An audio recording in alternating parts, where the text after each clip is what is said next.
We're Okay, good? welcome to the show. Yeah, why don't you have you both introduce yourselves? Dave, why don't you I'm going start? I'm going to defer to Stephen.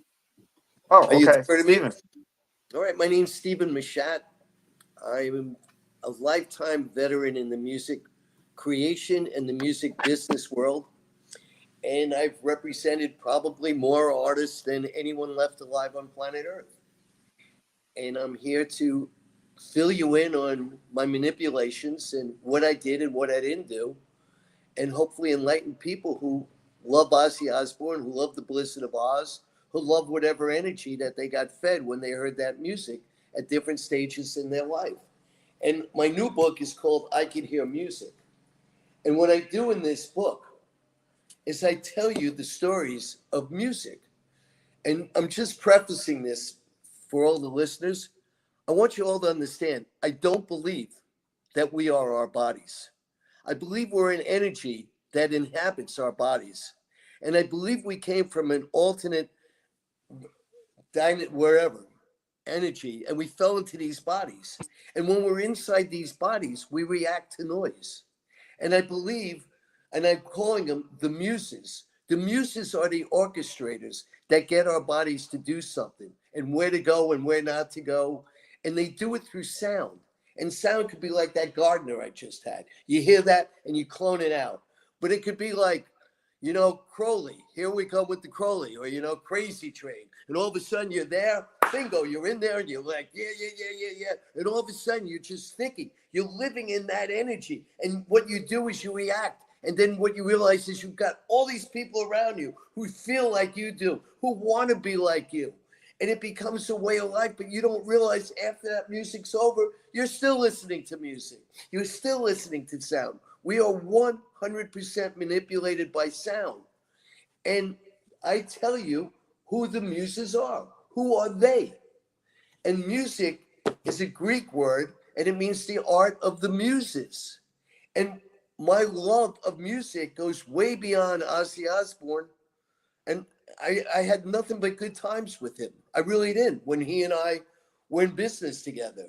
And that goes with the Ardens. So I'm here to just drop an enlightenment on everyone around because all you were talking about is in the mad world that we live in. And it is a mad world.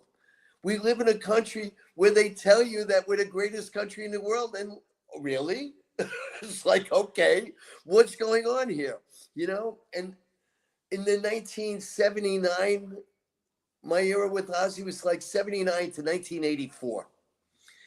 I was there when he got thrown out of Black Sabbath. I was there when Don Arden told me to do whatever I can to go get him a record deal. I was there with Sharon. I was there with David. I was there with Ozzy. I knew Lee. I knew Bob Daisley. I knew Randy Rhoads. And I knew him. And I was the bad guy, like that Who song. The man behind Blue Eyes, the bad guy. I was the businessman. I was the one that knew how to say no. It's like, and I had to say no. And that was my habit at that moment. And it's not an easy thing to do. But then you have to manipulate because you want people to put the music out in those days. You needed a distributor to put the music out. And I never saw the world like other people did. I looked at the globe. I was not just American. I wasn't just British. And I was very fortunate. One of the first big bands I ever handled was Don Arden's The Electric Light Orchestra. Today I'm working with the Buena Vista Orchestra, and I'm touring people all over the world, and I have a blast. I'm 72 years old. You'd never know it. I consider myself Peter Pan, and all I want to do is just tell you the truth. I love every breath I have. I love putting out music. I've had ups and downs. I've had peaks and valleys. And I love the fact that whatever happened in 1979 and 1983 is still a star with. And I'll tell you more. I love what Sharon and Ozzy did in Birmingham. I know Birmingham real well. I had the Electric Light Orchestra. We had Ozzy there. I had another guy named Kevin Rowland. Remember him? Come on, Eileen. That stuff is crazy. People are crazy. I'm working with UB40 this summer. We're on tour here in the US. I know anyone listening to this loves music, and I am music. And guess what? Every single one of you now listening to me is music. And I'm just going to sing a song. And the song is Love. Love, what makes the world go round. And what we need to do is to do more of it. And we need to perpetuate, and we need to be creative, and we don't need to become drones. They hate. Honor the ball game you're in. Honor the highlights of what you've watched. You know, tonight's the All-Star game in baseball. You know, and then they have Old Timers Day. All right, so we're basically in Old Timers Day region. And Dave, I love what you're doing. You're perpetuating myths. You're making legends. And Chuck, thank you for your time. So fire That away. was a great. Shoot That at was a me. great intro. Now, Dave, your turn. Oh, I can't. We can't hear you. You got mute. Unmute it. I should have. Sorry, the construction people have left, so I'm ready to go. But Okay. I should have opened. How do I follow that? Right? That was amazing. Steven's a I love the legend. energy.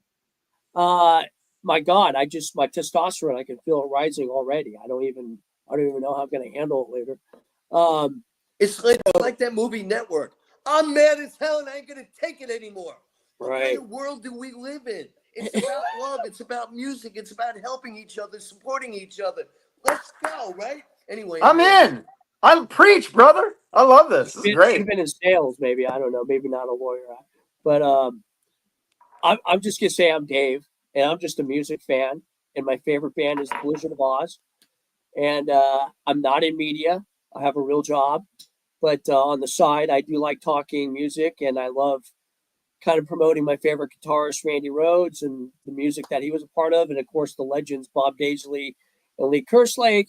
And then eventually in the around 2000, I suddenly started to see Ozzy a little differently when he was on the reality show, The Osbournes. It kind of peeled the onion back a little too much. And I'm really like, this guy, he's a little dirty. There's something going on here. And then they re-recorded those albums, which of course blew up in their face, thankfully, and they had to reinstate the original tracks. But I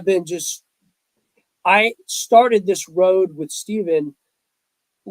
Things happen for a reason. I believe in fate, and you're directed to go somewhere, whether it's energy or what. And I just happened to lock into a video on YouTube that had the Blizzard of Oz, and it had this name Stephen Machat. And I'm like, who is this guy? And I started watching the video, and I'm like, what's this guy saying? He's literally backing up Bob Daisley's account of the band was called the Blizzard of Oz. I'm like, I've never heard anybody do that. And I watched the video, and I could tell Stephen was, no offense, was eccentric. You know, he full energy, and he was a little different. He's a lawyer, and which he doesn't Don't hold that against me. But don't hold me being a lawyer against you. I don't practice law. I never would have guessed you were still practicing. I could kind of sense that you I defend people. I used to be a public defender. One of my highlights was how many people in rap music I used to get out of jail. Wow. You know, I would have voted to keep them in, but that's just me. I mean, they put them in there. Why? So they can make money. It's, you know, if they did something wrong, that's something else. You know, I mean, I could go on and on. So, but Dave, didn't you also have a thing with Sebastian Bach or something? Isn't that how you kind of became legendary? I guess if anybody is familiar with me online, they probably have viewed me as a jackass or somebody who causes trouble. But I've had a couple run-ins with Neil Sean, who lost his mind on me, and Sebastian Bach lost his mind on me. But you know, I kind of moved my crosshairs, and now it's kind of on Ozzy and Sharon because I can't stand the lies. I can't take it. I mean, it's embarrassing. So I mean, Dave, Neil, I go back to with John Wight. I used to manage and produce John Wight. And John probably has some stories about Neil that we all do. I mean, so and I have a few stories about Neil, but I won't get into that now. But defense. So back to the video, I find Stephen Machat and I hear this story, and then I'm like, I start talking to people on the Randy Rhoads Facebook group, and a couple are like, yeah, this guy wrote a book on God's gangsters, and I forget the title. Sorry, Honor. And a section is on about Ozzy and Sharon. I'm like, well, that makes sense. And then I found, I will say that I think everybody should own this book, but if you don't even read it, having the The cover alone is the greatest cover in the history of man. It's got Sharon Osbourne as the Wicked Witch. It says it all right there without even cracking open the book. But once you open the book, you suddenly realize, suddenly Stephen makes more sense. It's like he's got all these analogies, the historical anecdotes, but he's got a lot of evidence. He's got a lot of recall, and it's a very fascinating book. So if anybody wants to kind of know the truth, this is the book to get. It's called The Creation of Ozzy from the Altars of His Black Sabbath. Highly recommend it. But I thought we'd start off today, Stephen, about, I think your father is the one who got involved with Don Arden, and then he brought you in. Is that not correct? Almost. Because of my father, I was able to go fishing, and I wanted Don Arden. I wanted to represent Don Arden more than anything. He had my favorite band, the Electric Light Orchestra. And for whatever reason, my dad, I didn't say that right. For whatever reason, my dad and Don, the two D's there, they never really did business together, and they knew each other. So I set out to meet Don. And then I set out because... And how old were you? Kind of give me some background. Are you out of college? How does this happen? I was out of law school. It was 1977. And I was in England, and they made me go to England to put together a play called Elvis Presley. And I put together the Elvis Presley there show. And all I did was I take copyrights that Elvis sang, and I moved them from one business to another. And we opened up the play. It started in 1977. It was with Gary Glitter. And while I was living in England then, I met David Arden, which begot me a meeting with Don Arden. And then when we were with Don Arden, I talked him into letting my dad and I represent him. And we basically took the band off United Artists, and we sold them to CBS Records. And we were a record label then called Jet Records. So Jet Records is what we had, and I was on top of my world. I was with this fantastic record label. I loved Don Arden, which is part of my story with Sharon. I was friends with Sharon, and I knew David. But Sharon, to me, there was something special about Sharon because she had style. She was able to assimilate things. She was aesthetic. She knew what she was doing, and I'm like, oh, I like this. But in those days, she was a girl. And in those days, she was overlooked. And I'll never forget her face. One time they were having a Jet Records party in England. And the thing said, Don and David, welcome you to Jet Records. And I read people. I read energy. I feel your energy. I really do. Because that to me is the truth. What's your energy? I can take your energy temperature. And that's how, eclectic-wise, I've represented more different people than anyone alive. And each thing becomes like a different chapter in my life. And the story we're going to get out of me, even though I go off, you're going to ask me about my chapter with Don, Sharon, David, Ozzy, Randy, Lee, Bob Daisley, and I'm just going to tell you what went on in that period in my mind, because I'm a manipulator. I definitely am. But I try to manipulate so everyone wins. Because if everyone wins, I have more fruit. I have more food to feed everybody. And I really believe in love. And I look at hate and I figure I can take that venom out of people's bodies. And guess what? I can't. However, I could sure try. I haven't stopped. So anyway, so now, we made the largest record deals ever made. So what we did is I came right out of law school. I was a tax expert. I understood worldwide taxes because of my father, and I understood bands because Dad represented the musicians and I represented bands. And I noticed that bands, you need a lead vocalist. It's the lead vocalist that sells the band. I don't care who the rest of the musicians are. The lead vocalist.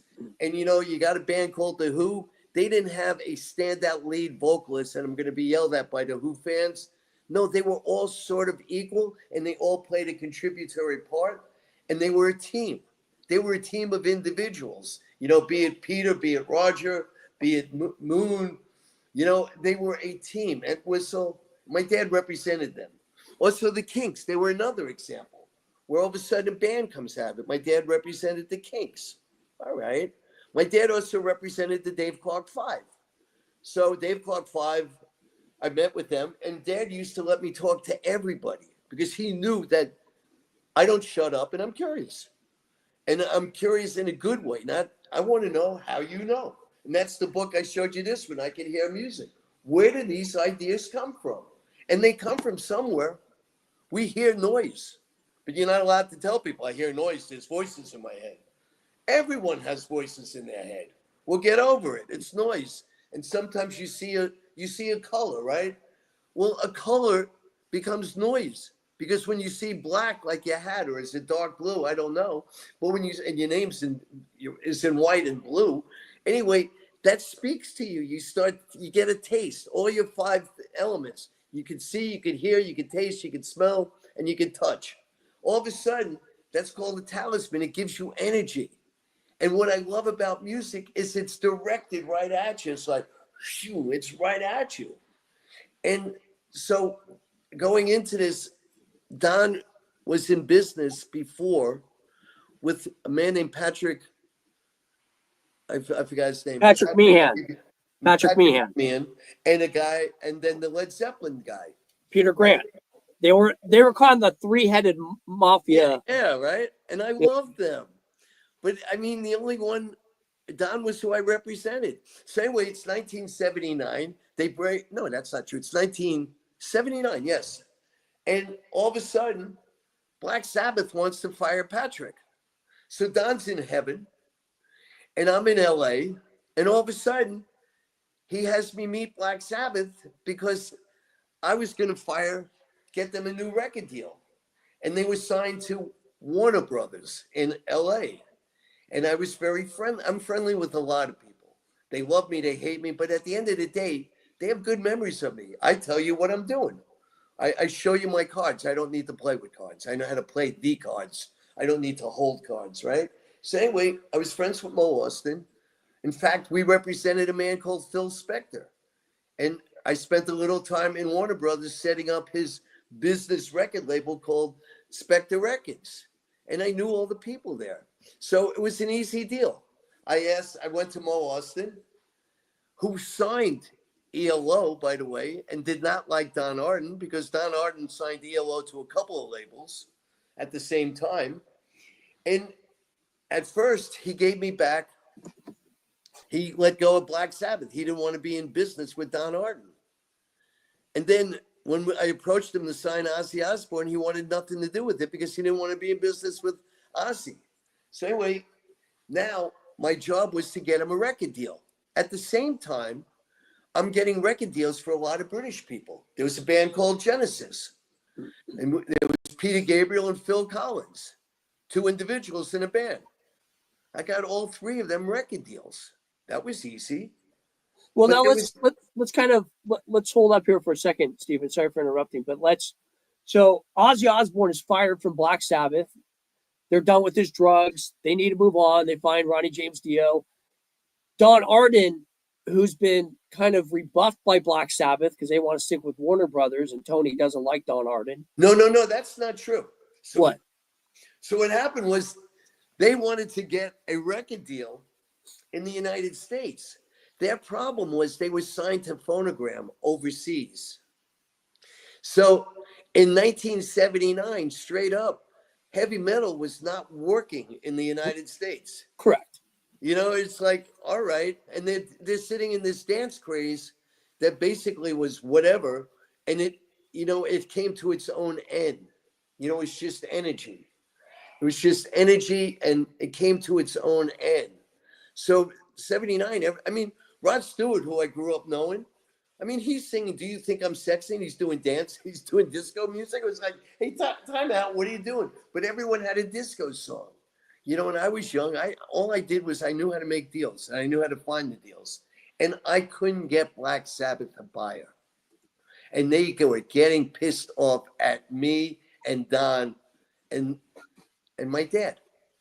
Because they thought we could get him a deal. And the answer is, yeah, we could have gotten him a deal. But you already had a deal on Phonogram, you know? And Phonogram was basically building their heavy metal repertoire at that time. And Don Arden had a legacy. A lot of people didn't want to deal with him. So what they did was they got sick of Ozzy Osbourne and they fired him. They threw him out. So now I'm right where you were when I cut you off. He All was right, thrown out. so they've Black Sabbath and Ozzy Osbourne have gone their separate ways, and Don has an affinity for Ozzy, and he's Sort gonna. of. What's that? Sort of. Don had an affinity for Ozzy because he knew he was the vocalist. Yeah, And he which also, goes back to what you were saying. yeah, and also he wanted to prove to the people who fired Ozzy that he is the maestro. He is the king of the court, you know? And it got really interesting. Here, I'll make you all laugh. So it's 1979, and Don and I are in the New York. And he would walk around with me because I was his educated, it's like the Godfather. I was his consigliere. He loved it, you know, because I would sit and fight and I would stop him. You know, I was playing that role in the Godfather, and it was hysterical. So here's why I'm telling you this story. So we would go eat in the whatever you call it, the Russian room, right? And it was a nice place to go eat. You know, it's nice. We'd go in there, and he'd walk in and, "Hi, Don, how are you?" And this guy would sit him down. And, you know, we'd sit there, and I became friends with the maitre d'. And then here's why I'm telling you a story.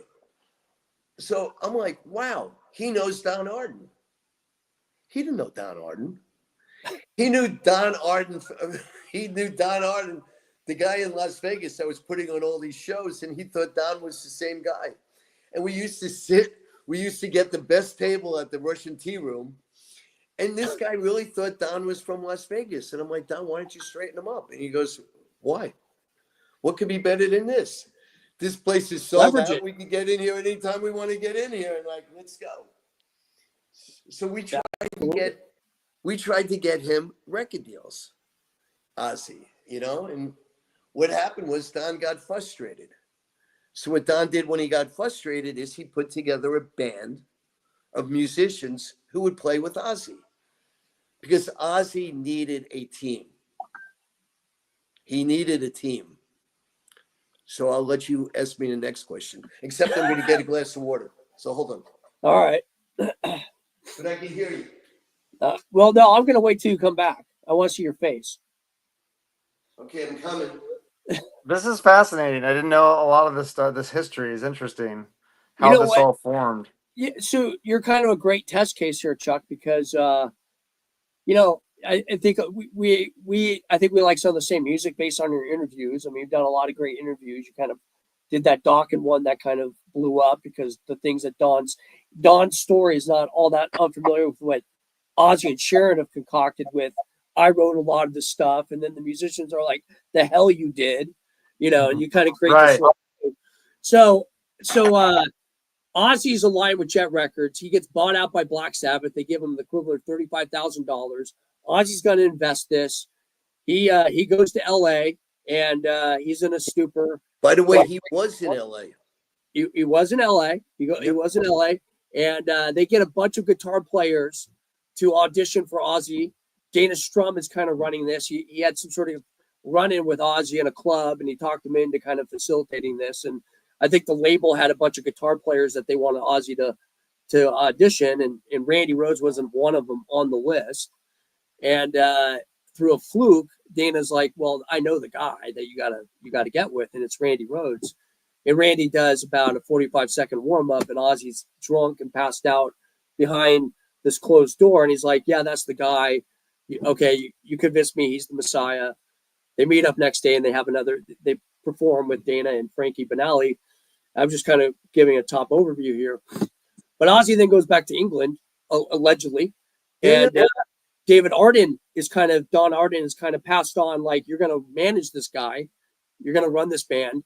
And David Arden starts thinking of people. He has Bob Daisley on the label, Jet Records, and he says, why don't you go meet Ozzy? Okay, let me pause you there. Okay. On that label was a band called Widowmaker.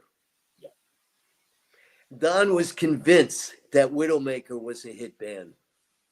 Don spent a lot of money trying to make Widowmaker a hit band. So now it's 1978, and my dad and I are. Dad is like the roving diplomat, and I'm the consigliatory in Jet Records or whatever I'm doing. And I would get CBS to spend a ton of money on Don's associated Jet Records artist. So CBS spent money on that, and United Artists spent money on it before. I believe there were 2 albums, and it just didn't work. It just, not everything works. It's timing. You could have a hit. Like, I'll give you a great example. I had a song called Tainted Love. I knew that was a hit record. And in those days, it took 18 months for that song to become a hit record. You're talking about the one by Tainted Love? Yeah. Yes. Okay. 18 months it took us to ride that song to the top 5 in America. And you just don't know. Everything's timing. And what I try to tell all musicians, and I believe a lot of musicians are listening to this, just your day will come. Never give up. Never give up. If you believe that you're here to communicate with people, all the thoughts that appear in your head from all the noises and the muses or the Oishas or the Jinnies or whatever, all the spirits that you talk to, they exist. They're really there. Just keep riding your road. Make sure you don't get desperate. Make sure you can stay on your path. Follow your wisdom. You need to go where you're supposed to go and never give up. So, Ozzy, God knows what he was really thinking, but he was frustrated and he was out of mind, out of body. And sometimes that may make people even better because they don't know what they're doing. Anyway, so now you got them. Yes. So they're now in England. David's taking care of it, right? And he's introducing. And Bob Daisley knew David very well. Yeah, and he brings in Daisley. I believe I know Daisley brought in Lee. And now you had Randy, so now they had to okay, so let's not jump the gun here. So here we have this meeting, this fortuitous meeting, and through Bob's book, For Fact's Sake, which is kind of the Bible for a lot of people, in addition to the Randy Rhoads biography that was written by Andrew Klein and Peter Margolis. So Bob alleges that he meets Ozzy, goes back to his house, they hit it off. They get on like a house on fire, I think was the phrase, and they jam with a couple of stiffs. I mean, Bob's nicer about it, but they just didn't have it. And Bob and Ozzy are talking in Ozzy's house away from these 2 guys. And Bob's like, if you want to get serious about a band, you got to get better musicians. You got to get world-class musicians. And Ozzy basically tells the 2 guys, pack it up, get out. And he says, I know a guy. He's a guitar teacher in LA. It's Randy Rhoads. And Bob says, bring him over. And David Arden, against his better judgment, which he alleges, which Bob says David Arden tried to talk them out of it because they wanted a UK band. They fly Randy Rhoads over. Randy meets Bob. They jam, and they both kind of look at each other like, I really like what you're playing. I like how you play. And then that band is kind of formed. Now there's some incongruities because Ozzy has alleged before Bob was ever in the band that he and Randy had written a lot of the first album. Is that what would you say to that, Stephen? I'm not going to sentence anyone to non-truths, but I will tell you this much. A lot of the music that's written is written before. And they may have different melodies to different tunes that you park, you leave it here, you leave it there. So I don't know the answer, but in my judgment, I would believe that some of the rhythms and some of the rhymes, some of the melodies they had in their head. And what they needed a bridge maker. Not a widow maker. They needed a bridge maker. They needed a bridge maker. Now, what you say is kind of true because Randy used a lot of his stuff from Quiet Riot that he had written already and played on guitar lessons. So he had a bunch of music, right? I mean, here, you're all music fans. Do you know the best album of a band is their first album? And you know why? It's their greatest hits. They spent their whole life writing their first album, and no one of us judges that. But they've been writing those songs since they learned how to play the guitar or the drums, whatever they did. So their first album is really their greatest hits. And then the sophomore album, usually sucks because they didn't have time in those days to put it together to have a great second album. And then what happens is they mature, they get older, and they may have a 7-year shelf lifespan because they wrote when they were hungry, when they wanted something, when they didn't know how I was going to be judged, and they didn't care who was going to judge them. They didn't have girlfriends, they didn't have wives. They had music, they had love, and all they wanted was their love. And then all of a sudden, when the agents and the record labels all of a sudden appear, you have to play music for them. And who are these animals? You know, and all of a sudden the creativity goes bye-bye for most cases, and then bands break up. And then they basically, CBS was the home of breaking up bands, and look what they did. Billy Joel, right? He was in a band called The Hassles, right? Bruce Springsteen, right? What they do is they focus on the artist, and they did a great job of it. They focused on it. I mean, I represented with my dad forever Leonard Cohen. There's your example. We had a producer named Bob Johnston. Bob Johnston was my dad's client, and Bob Johnston produced a band that my dad represented called Tom and Jerry, which became Simon and Garfunkel. He produced another guy named Johnny Cash. He produced another man in Nashville called Bob Dylan. CBS they were looking for those type of solo artists because it's easy to control a band you basically what you're doing is you're putting together a solar system. All right, a solar system. People don't understand it, but I'm a metaphysicist specialist. This is a solar system. Okay, what attracts you to this solar system? It's the sun. Who's the sun? The sun is the lead singer. Usually it's a voice. What gets you to like it? Okay, so now I got a lead singer voice. But, you know, at the same time, you better have the messenger. And who better messenger than maybe a lead guitar player like Randy? Someone's got to play the guitar going around the sun so he can get you into doing that.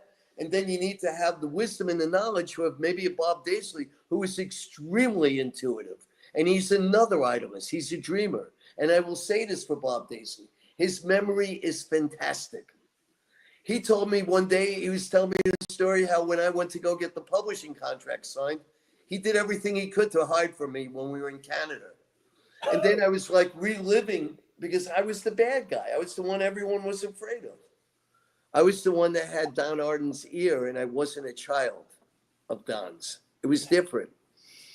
And I will say in a conversation, Stephen, that, and you were proud of this, I could feel it through the messenger. You told me, I'm Don Arden's executioner. I'm Don Arden's executioner. That's what I did for him. I did what he wanted, and I was going to get it done. Yeah, so, in that day and age, yeah. I thought he knew. You know, it's like if you're a Yankee fan, you're from that area. It's like they need to fire Aaron Boone. I mean, he's a bad manager. He needs to go. They keep him there, whatever. Don Arden was an excellent aesthetic manager. And Sharon got that awareness from her father. And it's not genes. It's an awareness. It's an energy. It's innate. You know, there's a talent to it. It's who you are. All right, so let's get back to this, right? So we got Randy coming to the UK. We got Bob in the picture. The three of them live together basically, and they start writing this masterpiece album. But they can't find a drummer. They audition tons and tons of people. They keep writing, and David Arden is the manager. And eventually, they auditioned the last guy, much like Randy Rhoads, who was the last guitar player that Dana Strum brought to him. They bring in Lee Kerslake, and Randy and Bob look at each other. Randy allegedly jumps to the air and says, "We found ourselves a drummer." So now they got this cohesive unit of four guys. Right, and now Bob knew Lee. Bob knew Lee. You're right. That's how so they played together. So it worked out. Now, in Bob's book, he's indignant. And a lot of people who are close to Randy said, yeah, Randy only signed up to be in a band. He wasn't going to be a sidekick. He was leaving a band to go to another band.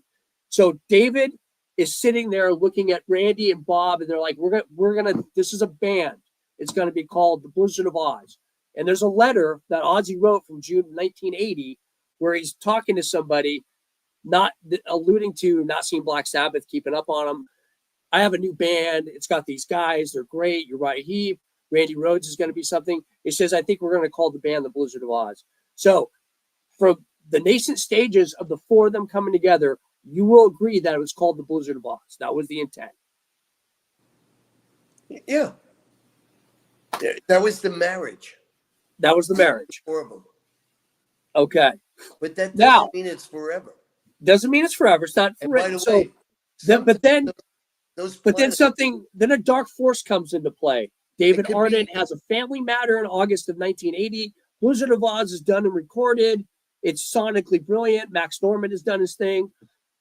The magic is there. David Arden has to leave, and in comes the evil force of Sharon Arden, who's the tour coordinator, but she's being put in charge of this band to help them get through the next phase, which is the tour.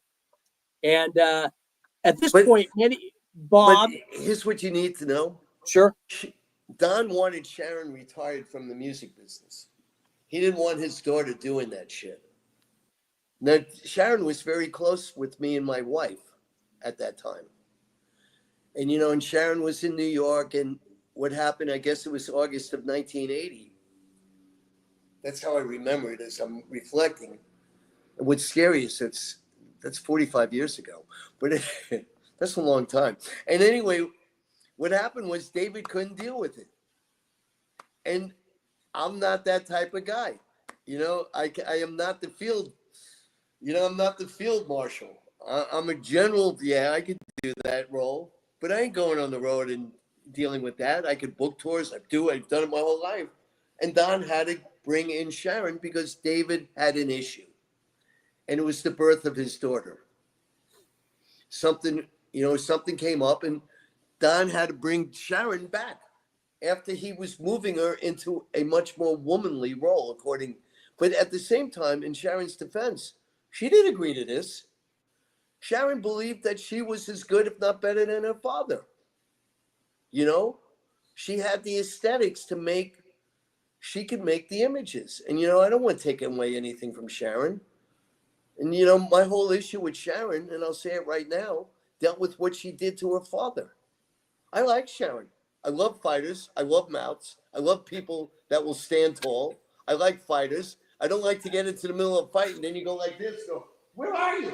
And you're getting Well, who's got at. your back? And I like What? ethics in fighting. That's where Yeah. Sharon and I deviate. She has no ethics. I Well, have a little more ethics. It depends. If she figures you're the enemy, no, she ain't making peace. Oh, she doesn't go back on revenge. So let's go through this then. Now, something that's never really been answered or that nobody wants to, or it's ambiguous. Did the three musicians, Randy Rhoads, Bob Daisley, and Lee Kerslake, have contracts with the label? Did Randy have a 3-album deal? Nope. What's this contract that held Randy that he talked about where he couldn't cut free? What is this about? It was all, I guess it was all like mush. The soup that you feed an army. It was all dreams. My job was to document whatever Don Arden told me to document. Don Arden, and they probably spoke nonstop with him about giving him deals. If I remember right, we gave Gary Moore a deal. We gave Glenn Hughes a deal in those days. And did they intend to give Randy a deal? I don't know. I was never told to make the deal. But can I watch them actually tell Randy? And, and there's words that are missing. If everything works out, we'll give you a solo deal. Not a doubt in my mind they would have done that, And why not do it, right? But there were no contracts. But there was a deal. There was an oral contract. So why did Randy feel like he was now kind of enslaved in this situation that he's telling everybody around him, I want out. I don't want to deal with these guys. The music business is really not what I thought. Sharon is not who I thought she was. Ozzy's changing. Why did he think he couldn't just get up and leave? Did he feel bullied or threatened or what was going on? Maybe he was scared of Don Arden. Maybe he was scared of the Ardens. Maybe he was just, a little of bipolar. I'm into it. I'm not into it. These are all normal human emotions. When you're having when you're in a band, that's sex. You are having higher energy. That is musical sex. No ifs, ands, or buts. Wow. And you're just playing there. And they were maybe he saw himself as the Keith to Ozzy's Mick. I don't know. Whatever it was. But now, Randy was, I'll tell you the Randy I knew. Yeah, please. He was a really nice guy. He may have been young in the head, because what he did getting on that airplane was absolutely dumber than dumb, right? And who am I to talk? My son's dead because he did something that fucking stupid. I had a band called Young Lean, and Young Lean was from Sweden. And I was hell-bent on making white electronic rap music with these Swedish people who were kids who hated life. They didn't believe that there was any reason for them to live. There is no dream left in the world we live in. And all I know is somehow you could get your dream back if you're into music, if you join a band. There's no dream. You go ask people on the streets right now, hey, so what's your dream? And what is their dream? Oh, I'm going to grow up and pay interest to the banks at 29% consumer rates. Oh, I'm going to grow up and eat poison food, inhale poison air, and I'm going to have everything wrong with my body, but I'm going to let Big Brother fix it for me. These people need a dream. America needs a dream, you know, and you don't need an angry dream. You need a real dream, and you need a dream around the world. And so you got Randy, and my son's dead with that band Young Lean. I didn't know what to do, you know, and it brings me back to the day when Randy died in that plane crash. I didn't know what to do. And all I do is I got everyone calling me, including my father, Steve, you got to do something. I'm always the guy that can figure it out. And this is naked truth. The night before, I went out with a guy named John Morgan, right? And John Morgan's father was, no, I'm telling you wrong, Morgan Mason. I went out with Morgan Mason. And Mason was a very famous actor. He was the son of a very famous actor. And I went out with what was my wife's, one of her best friends named Debbie Chenoweth that was dating Morgan. And what was Morgan's job? He was the press secretary for our first lady then called Nancy Reagan. And he said to me at that dinner, he said, you know, and he was asking me about rock music, and he was in love. He wanted the lead singer of the Go-Go's. And he's asking me these questions and everything, and I'll answer your questions because I'm Mr. Big Shot or whatever. I just know a lot, or I'm aware of a lot. And as I talk to you, I can get through the energy so I can see where's the heartbeat. All I want to know is where's the heartbeat. And then once you got the heartbeat, you put your planets around it and you go make things work. And you need to have a team so everyone goes in their circles, right? The earth goes around the sun clockwise. The sun goes around the Milky Way counterclockwise. And I could go on, but it's different energies, and energies make things run. When there's tension, it runs better. It's like your watch, right? Your single hand goes this way, the watch goes that way, and whatever. So anyway, all of a sudden, they have this plane crash, and I'm like, what the fuck do I do? So we're sitting there, and everyone's like, what do we do? What do we do? And I'm like, I have an idea. And they go, what? I said, I'm going to go find Morgan Mason. What are you going to do with Morgan Mason, son? I said, I have an idea. We'll figure it out. So, because I didn't want Ozzy to be thrown out of the United States. You know, our whole history of the United States is throwing out illegal immigrants. We've done it forever. You know, we decided the Native American Indians are illegal immigrants, so we gave them their own little land to go live on where there was no way to get food or whatever. I could go on and on. So my goal was to keep them in the United States. So we came up with that idea that Ozzy Osbourne, after he peed on the Alamo, and he didn't pee on the Alamo, he peed down the street from the Alamo, but they had him arrested. And my whole goal was to keep him in the United States. So I basically combined two stories. But the story to keep him in the United States is I had him as part of Nancy Reagan's Keep America Drug Free. And when Randy Rhoads died, and I'm not kidding around, and when Randy Rhoads died that day, I guess it was March, you know, down here, I'm in Florida. So down here in Florida, I didn't know what to do. All I knew how to do was to clean it up. All I knew how was to do was to get in there as quickly as you can. And by the way, that was the best team plays ever in those squandering moments of, you know, what do we do? Randy Rhoads is dead. Randy was an innocent kid. He was led astray. He was a good boy. He didn't know good or bad, even though we all know good and bad. He was a good boy, and he would follow the energy that was taking him, right? But what fascinated me was how quick they got up from that death and then had a show maybe 2 or 3 nights later. No, it was 10 days. They 10 bring in days? Bernie Torme, and it still ran quick. And Ozzy does an It's appearance on David unbelievable. Letterman. Remember this? He goes on David Letterman, and he's promoting the resumption of the tour, and then he's asked about the tragedy with Rachel Youngblood and Randy Rhoads, and of course Andrew Aycock, the pilot, and he doesn't really want to talk about it, and you can understand he's upset. But they were going to resume sometime in April, and it was Bernie Torme, who Don Arden hired, and he shows up at a rehearsal, and Ozzy and Sharon are like, "Who are you?" And he's like, "Well, I'm Bernie Torme. Don Arden said to come here."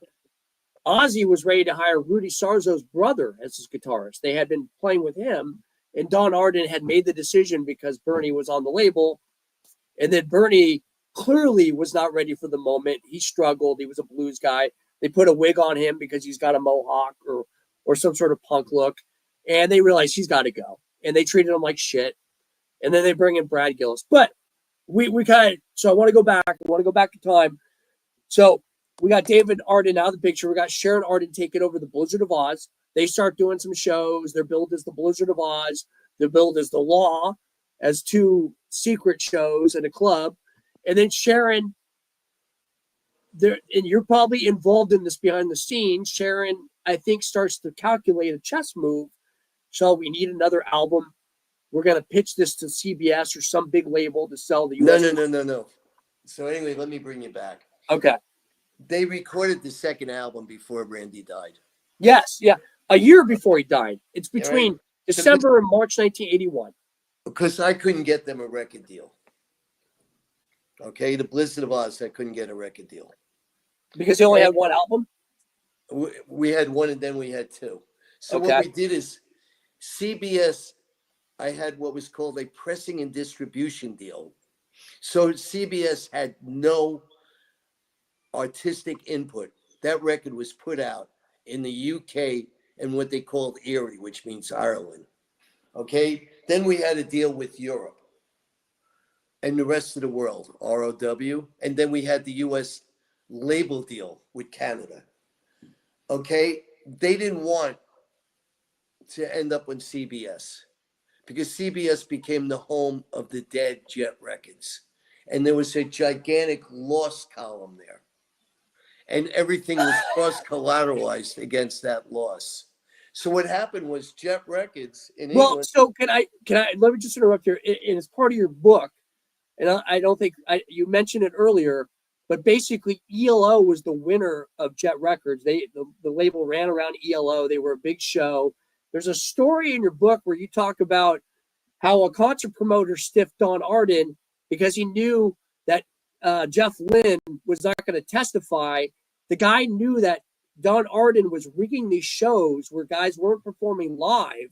They were using backing tracks, and the concert promoter called them on it, and actually his bluff worked out. They didn't pay Don Arden on the deal because Jeff Lynne wasn't going to testify that he was playing live when he wasn't. And then also in your book, I think CBS is like, we need to romance this relationship with Jet Records. Hey, how about you guys take on a band called Journey? And I think Sharon said, no, they're never going to be as big as ELO. We don't want it. Is that not Both correct? stories are true, sort of. What happened was it was called Brass Ring. And Brass Ring did not sell out Detroit. They didn't. So they didn't want to pay the astronomical money in their brains that they owed us.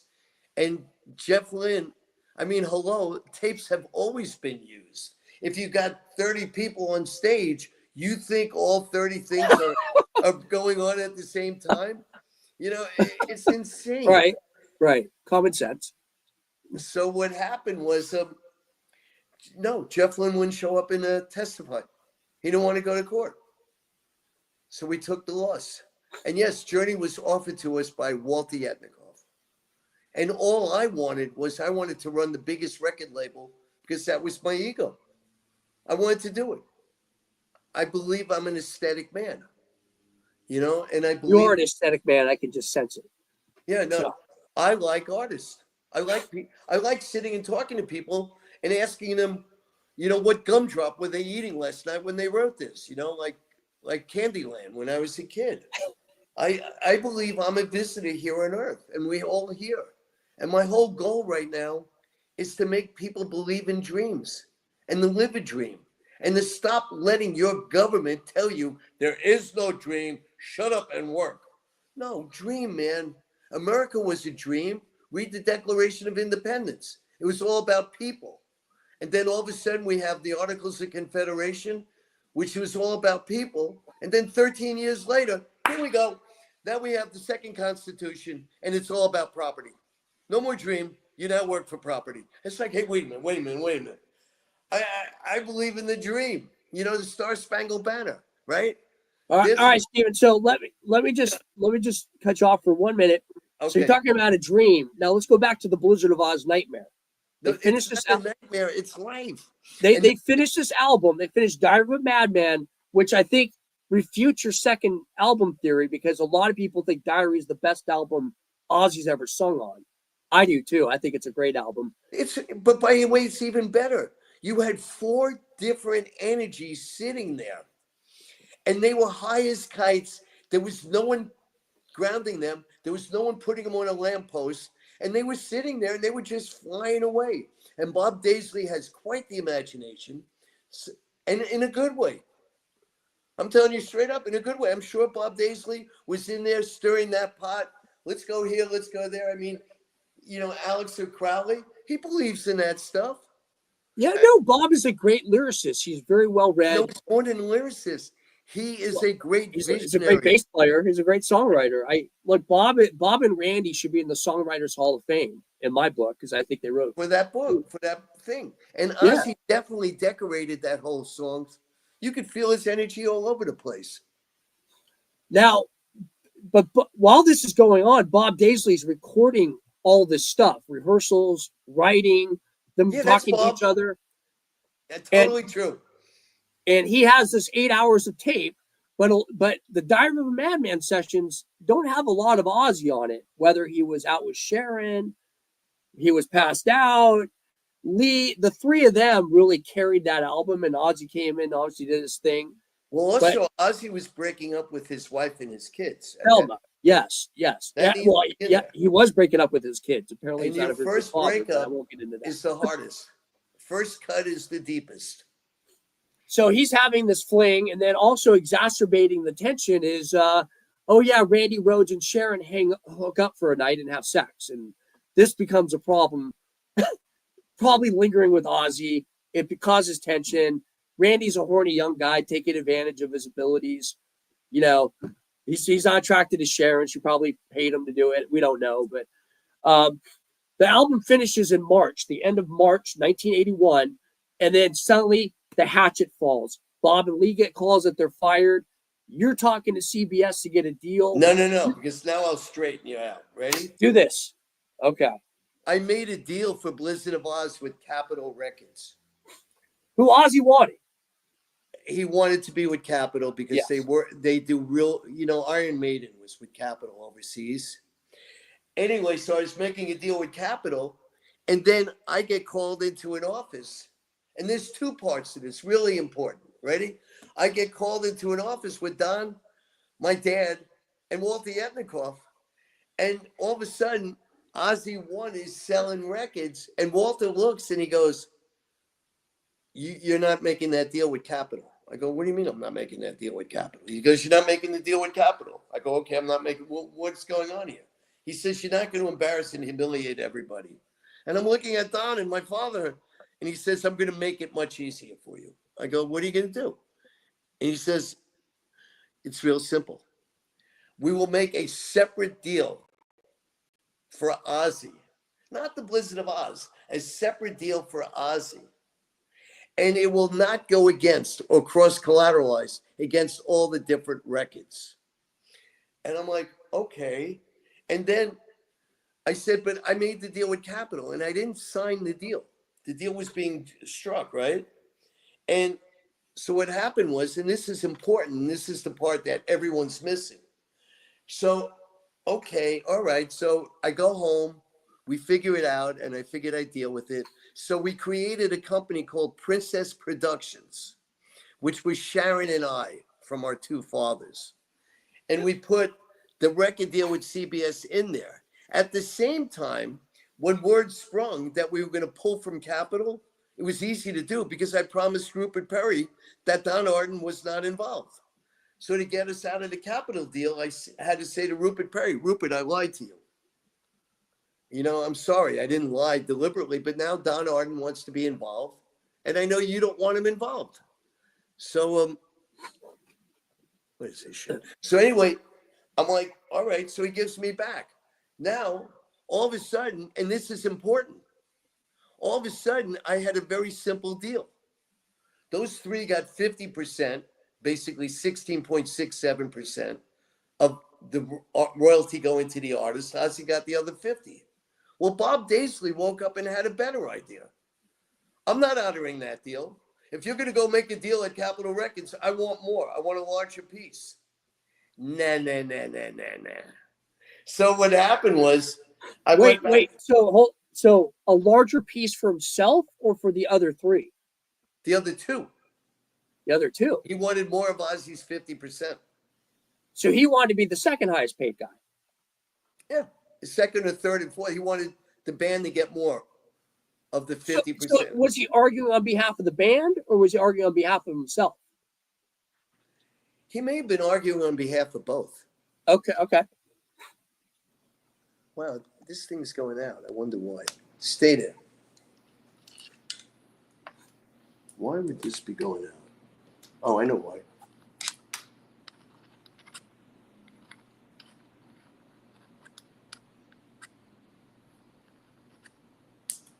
Rain delay. Wish I could juggle. There we go. Is it back? You're back. Said low battery. You're good. I don't know good. what happened. I No, lost it's you great. guys. Yeah, you're black right now, Chuck. Oh, there, I'm back. There you Okay, are. I don't know what There you happened. That was Anyway, weird. Everybody's what happened back. was, Great commercial. Yeah, terrible commercial, but fascinating All right. stuff here. This is crazy. All right. So Anyway, Bob they wakes up. reneged on their deal. Who did? So Bob Daisley on behalf of all three. They were not going to accept 50%. They wanted more money. Then Bob Daisley hired English lawyers to sit and negotiate. And then I sat with Don and my dad, and I called up CBS. I did this. I take full responsibility. And Sharon definitely did. You know, it's easy to control one person. I called up CBS. I said, listen, I'm going to sell you Ozzy Osbourne. This is a solo record deal. And CBS said, we don't know who the fuck the other three are. You could do whatever you want. We want Ozzy Osbourne's signature on the contract. I called up the English lawyers that Bob Daisley broke in. I said, they're fired. And we made the deal with CBS Records. That's the truth. They reneged on their deal. So how come Randy's not fired? Because Randy didn't go with Bob Daisley was the ringleader. But where's Randy in this? He's like, I'll stay here. Or Yeah. Now Bob alleges that Randy's the only guy who had the balls to call him and apologize and talk to him, and then meet with them and offer to quit. I don't know if any of that's true. Maybe it's true, but you know, again, I'm just telling you. And you idolize Randy. Randy was a nice guy. Everybody says this. He wasn't Eddie Van Halen. He was very nice to people. He wasn't too hot. He wasn't too cold. I mean, you were looking at 78 to 80 degrees and sunny. He was a nice guy, right? It may get boring because you need to go upstairs and you need to go downstairs eventually. But I liked Randy. You know? Everybody does. I mean, I read testimonies of everybody who's met him, and they're like, nicest guy I've met. He would introduce himself. He would look at you. I mean, he was just a very nice guy. He's like the opposite of what I would call Sharon, who's got a lot of issues. Randy was a very nice guy, which we won't get into that. That's for another story. But But so remember, everybody has different roles. Sharon's role is she became the manager of a rock and roll show. of a show or a man? Was she Well, it's a Ozzy's show. On the road, it's a show. But she was really Ozzy's manager. She was Ozzy's lover, manager, protector, defender. Okay. You know what? All right. And by the way, So my problem with Sharon stems from what she did to her father. And that's why I've had my problems with her. all right, we'll get into that. So you get into this deal. You sign Ozzy as a solo artist at CBS. Bob and Lee are now fired. They're livid. Rightly That so. didn't mean they couldn't make up again. But no, we're not negotiating with these lawyers. We have a deal. This is your percentage. And I actually told them I will honor on behalf of the Ardens that deal. You will get paid your record royalties the way I just told you. Now, Bob and Lee, and maybe Randy's postcards, they're alluding to Don and the label aren't really paying them what they promised they would, and they're kind of doing this on the honor system. They agreed to do a second album, but they're not really being paid what they're owed. No. The second album they did before he was fired. They got paid. That album was finished. Yeah, no, it was finished, but they were thinking they haven't been paid what they were promised up to that point. Do you agree with that? I have no idea what they promised him. Okay, that's fair. All right, so I have no idea. That was in England, and God knows what they were paying him. All right, so then in Bob's book, 6 weeks later, he says Sharon reaches out to me to come back and write lyrics for the next album. Are you aware of that? I remember when she did it. Yeah. What was the thought process behind that? He is a good. I'm just trying to. Do you know what an idealist is? An idealist? Yeah. Yeah. Okay, there's someone that can see in the beyond. Bob has that ability. He is a songwriter. He's not going to write you shit about eating a hamburger unless all of a sudden the hamburger comes alive. Bob could see the beyond. He could talk to the energies that I call muses. Okay. Yeah. That's how Bob and I have a relationship. I could talk to Bob. I sit there talking to him. We discuss whatever we're going to go eat, the physical meal. But then all of a sudden, he and I could go drifting off, and he and I could be on Pluto. We could be in some other remote relationship. He knew, like the books I wrote about the Nephilim and the Anunnakis and everything. He knows all about it. No, Bob, from what I've read, you guys are friends, and he's been on your label doing music, so you guys have maintained a good rapport. Now I'm going to jump around here because this has kind of made me go crazy on this thing. So there's 2 lawsuits. In the mid 80s, Bob and Lee realized they're being ripped off, so they sued Jet Records. Now here, stop. They sued Jet Records, but Jet Records didn't have the contract. Don had nothing to do with it. And Sharon, to get even with her father, was getting all the record royalties because I gave up my ownership. So Sharon was getting all the record royalties owed. Don Arden didn't get any of it. The Jet Records had nothing to do with it because Don gave it to her as a wedding gift. And Sharon was supposed to be paying the band, and she had them sue her father. So, but Don ends up giving them a lump sum judgment. Why did he do that? If he's like, just to get rid of it. Okay. Do you know how tough it was for him to have his daughter hate him and to go after him the way she went after him? It was bad. It was horrible. Absolutely. Okay. And she got whatever it was. That's why I had a problem with her. So she goes back door. She tells Bob and Lee, she comes up and puts her arm around him and goes like, you know what? I'm going to help you beat Jet Records. My dad's a dick. I'm going to help you. And then in the meantime, she has a knife going like, well, I'm going to buy all Ozzy's publishing and I'm going to take the master tapes. Is that correct? No, that happened later. That's what ended up happening. Yes. But those masters were transferred to Sharon's record contract. She came to me and she wanted me to go against her father, and she offered me money and she wanted me to give her all the papers, and I told her no. And I She wanted you to go against him where? In court? What? She wanted you to go against him where? In court? Everywhere. Everywhere. I'm the only one that didn't turn on Don. I mean, I kind of admire perverse loyalty, but No, I believe in that. You know, I just do. Don, whatever I am today, Don helped make it. You know, and he loved his daughter. I just thought it was absolutely insane. So Don Arden is really distraught that he has no relationship with his daughter. Yes. It's okay. And where's David in this picture? David's in England. He's doing nothing. He's done from the business. He's raising a family. Now, I understand David and Sharon at some point started to turn on each other. 100%. Look what families do to each other. David was more aligned with his father? Not really. Or he was his own third party? Correct. Okay. But Sharon and Don are the same energy.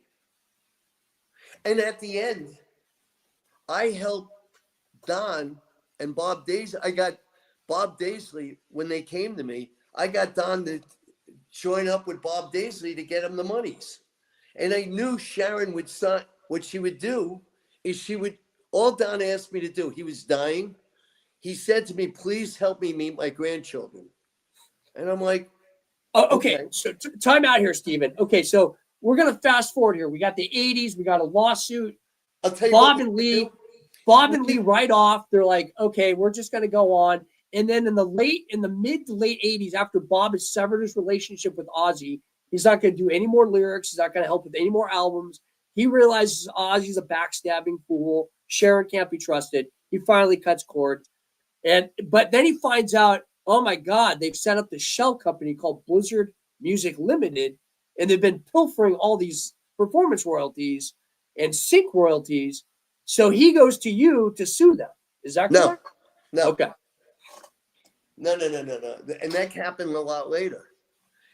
Bob Daisley signed a publishing deal with them. With who? With Sharon's company.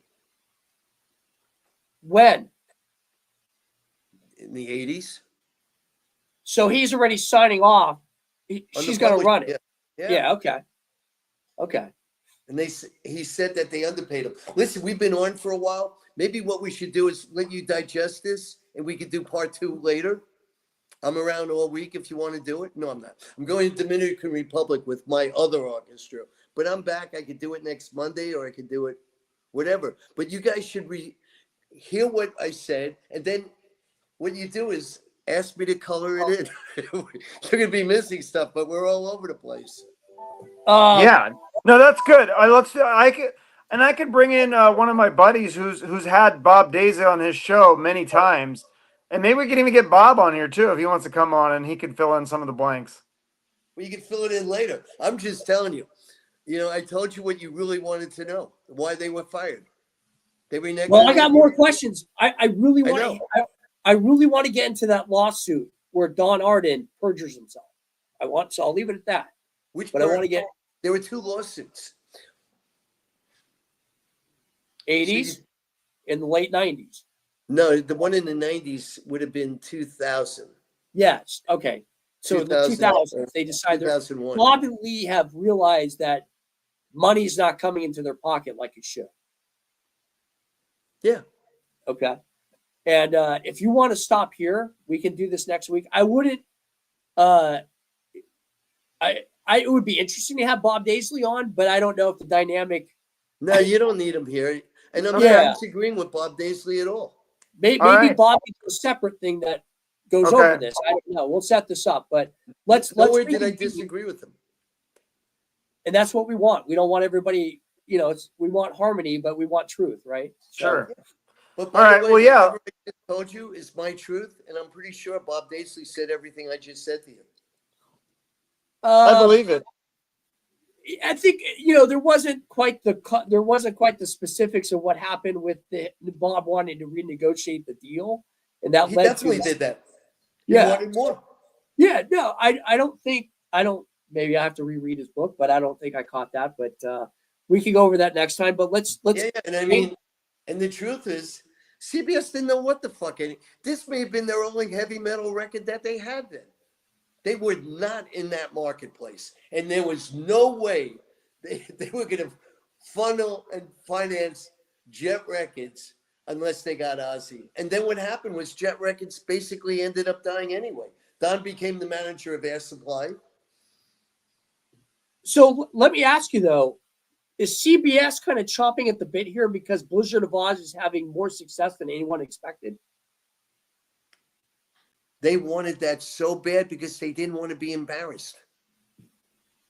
So do they want it as they saw potential, or they just were trying to protect their pride? They thought when they signed it, they saw nothing. All they knew was Ozzy Osbourne was who people were paying to see. Ozzy Osbourne. And by the way, Ozzy is fucking brilliant. And, you know, I was very proud of them, what they did. I guess it was 2 weekends ago over in Birmingham. Yeah, we can have him. I love what he did. You know, donating money to Parkinson's. Parkinson's is a horrible disease. You know, and it's... Well, they did two charities. I think they did childhood cancer, and then they did Parkinson's. And they raised $193 million. But I'm going to tell you, I want a public audit of Sharon's books because I think there's more. You can do that too. I mean, I'm sure the British government will be right there with you. Oh, yeah, they're probably like, let's go. But I mean, you should just be happy that you're who you are. I hope you are. You've got a very nice smile. Stephen, people think I'm a madman online. No, you're not.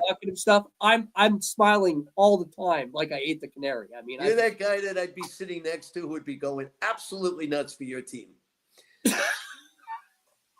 You would, and I love that. I love people. I really do. I'm a Raiders fan. Today, I'm a Raiders fan, Stephen, not a Yankees fan. I'm a Raiders fan. I'm not a Yankees fan. Which Raiders? The LA Raiders? Oh, I grew up as the Oakland Raiders fan. I knew him way back. My mom went to camp with him. Who? Al Davis? Yeah. What? Wow. He used to call my mother Legs. I'll give you a great story. So one day we're in the Palms, and I'm going to pick up my mother at the airport. And I'm with my son, Barron, and we're eating in the Palms in L.A. So I tell Barron, there he is. Let me go introduce you. And Barron's like, he can't stop, right? And he goes, why? I said, anyway, come on, let's go. He goes, Dad, please don't, please. I go, come on. So anyway, I introduce him to my son, and he's looking at me. He's sitting there with his wife. And I look at her, and I go, please forgive me. But he knows my mother. He goes, and who's your mother? I said, you called her Legs. He starts laughing, and he looks, and he goes, and who's he?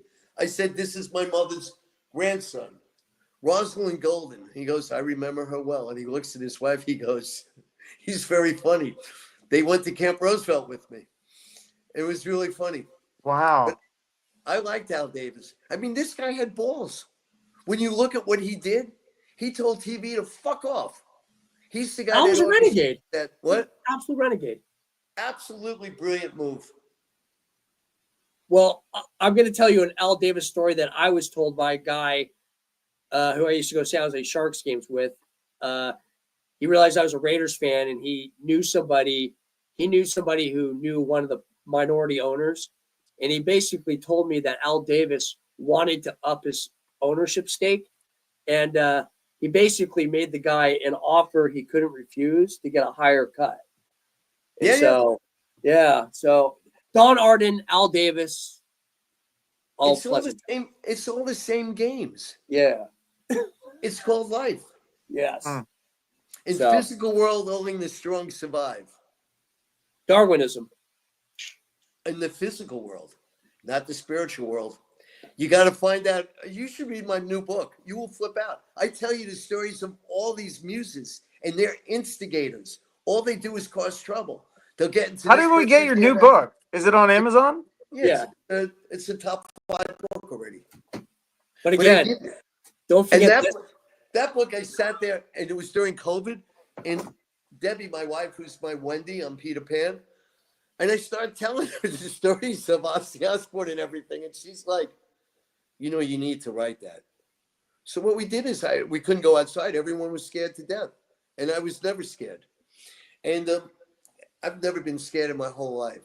You know, I love So every breath. I'm gonna say this. I don't know Steven very well. This is the first time we've engaged face to face.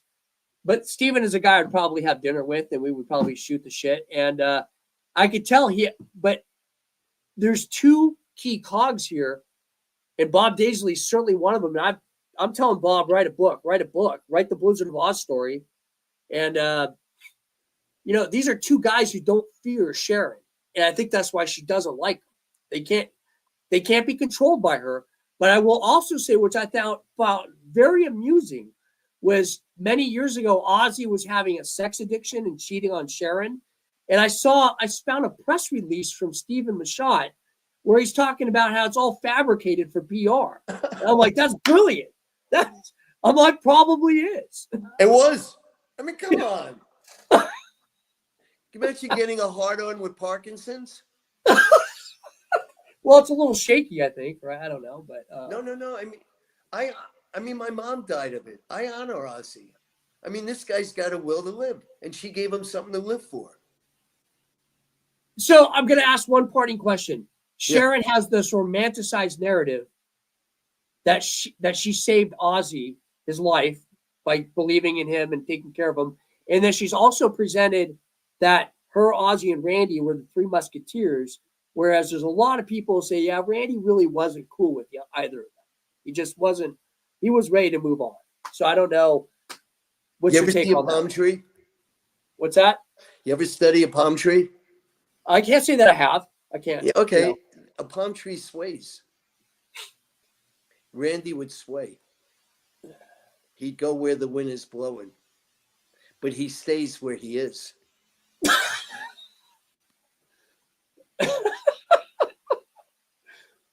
I need to do some homework for next time, so I'm ready for this. I got to dig deeper into this. You guys know way more than I do about this subject. It's fascinating, though. Yeah. Look, I was an Ozzy fan since 1982 after Randy died, unfortunately. But, I was a huge Ozzy Osbourne fan. And just then, his ethics and her just turned me off. And I'm like, you know what? I still love the music, even though I despise Ozzy as a person. And Steven knows Ozzy and Sharon on a level I don't. I only know the public persona. But then again, I've heard stories that a lot of people don't know that are absolutely horrific. Like the way she treated Lee. She kicked a guy at a funeral. I mean, just horrible stories. By the way, I would believe him. I do believe them. Sharon had a lot of hate in her. A lot. And maybe she's now settled the hate. I don't know. Sharon had a lot of hate. I would be surprised if Sharon ever dies because something that evil just never dies. You're all energy, so I'll give you a better one. Yeah. I believe in reincarnation and I believe in ascension. Okay. I believe in karma. And karma is an energy. And if you have that type of anger, you're coming back.